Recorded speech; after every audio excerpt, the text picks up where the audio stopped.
రాష్ట్ర వ్యాప్తంగా ఆరోగ్యశ్రీ సేవలు నిలిచిపోయిన ఘటనపై ఈటీవీలో ప్రసారమైన కథనానికి అధికారులు స్పందించారు. ఆన్లైన్ విధానంలో మార్పుల కారణంగానే అసౌకర్యం ఏర్పడిందని వివరణ ఇచ్చారు. ప్రైవేటు ఆసుపత్రుల యాజమాన్యాల కారణంగానే జాప్యం జరిగిందన్నారు.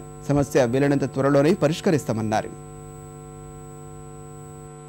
బుధవారం ఉదయం నుంచి ఆరోగ్యశ్రీ కొత్త కేసుల్ని ఆసుపత్రులు స్వీకరించకపోవడంపై ఈటీవీలో వచ్చిన కథనానికి అధికారుల్లో చలనం వచ్చింది. హుటాహుటిన కొన్ని ప్రధాన ఆసుపత్రుల్లో పరిస్థితి చక్కదిద్దినా చాలా ఆసుపత్రుల్లో ఇబ్బంది ఇంకా కొనసాగుతూనే ఉంది.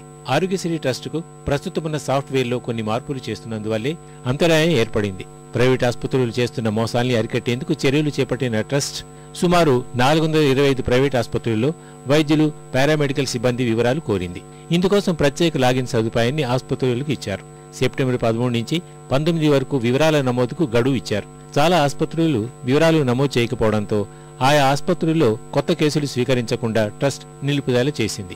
ప్రస్తుత పరిస్థితికి అదే కారణమని అధికారులు వివరణ ఇచ్చారు. అదేవిధంగా సాఫ్ట్వేర్లో కొన్ని మార్పులు తీసుకొచ్చి ప్రభుత్వ ఆసుపత్రుల్లో ఆరోగ్యశ్రీ సేవలు విస్తరించనున్నట్టు తెలిపారు. చికిత్స అనంతరం రోగులను ఇంటికి పంపించే విషయంలో ఎక్కడా ఎలాంటి ఇబ్బందులు లేవని అధికారులు చెప్పారు. కేవలం వివరాలు అందించని ఆసుపత్రుల్లో మాత్రమే కొత్త కేసులు స్వీకరించడం లేదన్నారు.